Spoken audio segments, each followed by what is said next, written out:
e até por uma influência familiar, né, já que os livros se encontravam à nossa disposição em casa, os livros assinados por um espírito chamado Ramatiz, cuja maioria das obras eram psicografadas, né, pelo médium Hercílio Mais. E fomos lendo e fomos observando aqui e ali as incoerências.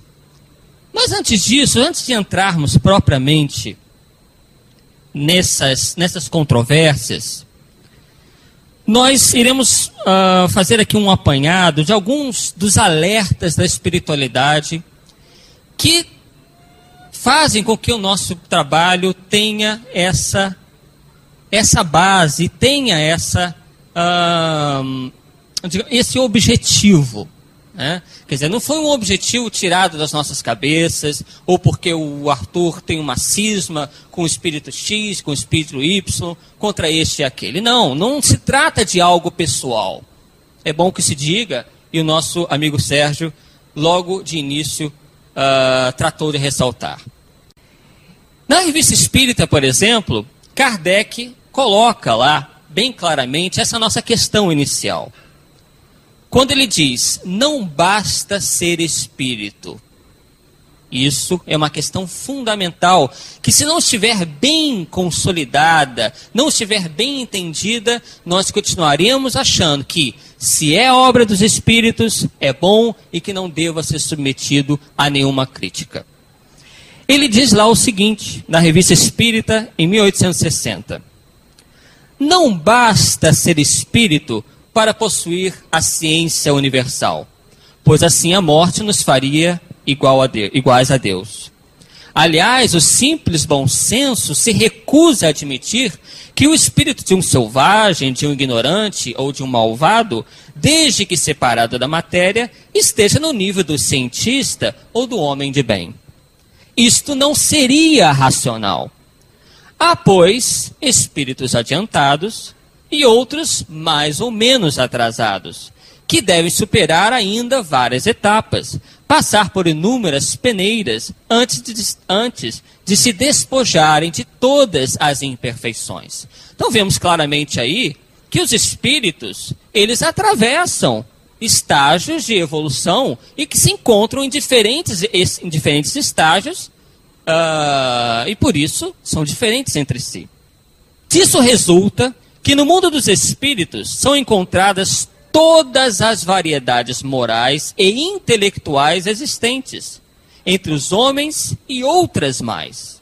Ora, a experiência prova que os maus se comunicam tanto quanto os bons. Essa frase é fundamental. Os espíritos mais atrasados se comunicam tanto quanto os mais adiantados. Não é porque está se comunicando é que venha ser um espírito comprometido com a verdade, ou que já possua toda a sabedoria e toda a moral já aperfeiçoada. Os que são francamente maus são facilmente reconhecíveis. Então esses, obviamente, se apresentam de uma maneira que facilmente nós identificamos que são maus. Então aí fica fácil, né? A nossa identificação pela própria linguagem que eles se utilizam, né? Pelo conteúdo, né? Muitas das vezes agressivo, violento. São chamados espíritos obsessores, ou aqueles que levam, né? Que estimulam o mal entre as criaturas. Estes se comunicam, são facilmente reconhecíveis. Agora, mas há também os meios sábios, falsos sábios, presunçosos, sistemáticos e até hipócritas. Estes são os mais perigosos, porque afetam uma aparência séria, de ciência e de sabedoria, em favor da qual proclamam, em meio a algumas verdades e boas máximas, as mais absurdas coisas. Então, vemos o relato do próprio Kardec, de que esses espíritos são, sim, a se temer. Porque, entre algumas verdades, boas máximas, ditados plenamente aceitáveis, eles colocam lá verdadeiros absurdos. E para melhor enganar, não receiam enfeitar-se com os mais respeitáveis nomes. Ou se não são nomes respeitáveis, conhecidos entre nós, eles, por exemplo, se colocam entre participantes de alguma confraria esotérica importante, ou vestindo, ou se apresentando, né, ou dizendo ostentar turbantes e roupas alvinitentes, como se na aparência estivesse a importância da coisa. E não está. Nós sabemos também que os espíritos podem contrafazer o pensamento, podem se apresentar de uma maneira que não representa muito bem o seu estágio evolutivo, enfim. Os espíritos podem se utilizar de vários expedientes para melhor enganar.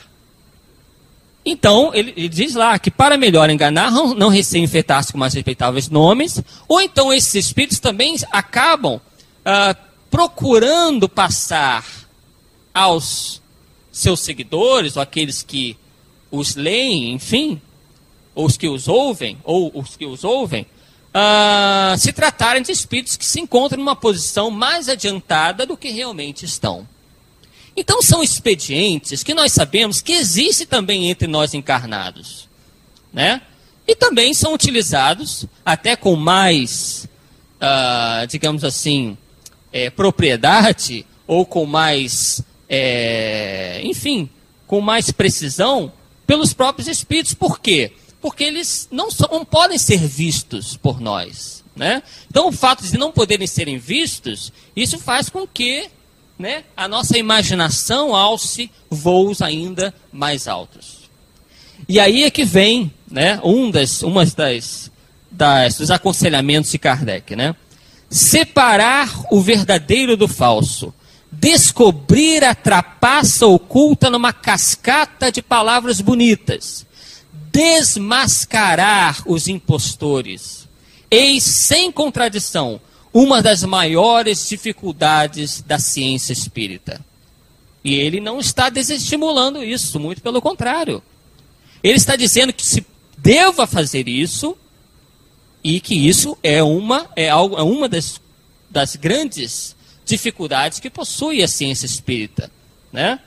Por quê? Porque para superá-la, faz-se necessário uma longa experiência, conhecer todas as sutilezas de que são capazes os espíritos de baixa classe, ter muita prudência, ver as coisas com mais imperturbável sangue frio e guardar-se principalmente contra o entusiasmo que cega. É o que nós estamos vendo, infelizmente, no movimento espírita. O entusiasmo que cega. Qualquer coisinha as pessoas estão dizendo que maravilha, mas que coisa bonita. Qualquer livro que apareça, psicografado, mas isso é maravilhoso. Vamos esquecer que Kardec está superado, está ultrapassado. Isso foi lá no século XIX. Esquecendo que as verdades são imperecíveis. Elas não se modificam com o tempo e nem com os nossos gostos, né? E com as nossas preferências. Absolutamente. Então, o que nós estamos vendo aí é esse perigo de nós estarmos deixando de lado as bases e incursionando por esses caminhos que podem fazer com que o próprio movimento espírita encontre a sua derrocada. Mas como isso? Isso é impossível. Nós iremos demonstrar aqui que isso também é possível. Então, obviamente, como diz aqui, que nós não temos a pretensão de saber tudo. Ele diz aqui que se faz necessário uma longa experiência, conhecer todas as sutilezas que são capazes dos espíritos. É claro que nós não temos a pretensão de conhecer todas essas sutilezas. No entanto, com bastante prudência e nos utilizando de um critério que nós julgamos, e que Kardec também o julgou, né, os espíritos também, como sendo um critério de segurança para nós sabermos o que é verdade e o que não é justamente o critério da concordância universal, que nós aqui falaremos também, né? Da universalidade do ensino dos espíritos. Então Kardec prossegue, né, terminando com esse texto, que com o hábito e um pouco de tato, chega-se facilmente a ver a ponta da orelha, mesmo sob a ênfase da mais pretensiosa linguagem. Mas infeliz do médium, que se julga infalível, que se ilude com as comunicações que recebe. O espírito que o domina pode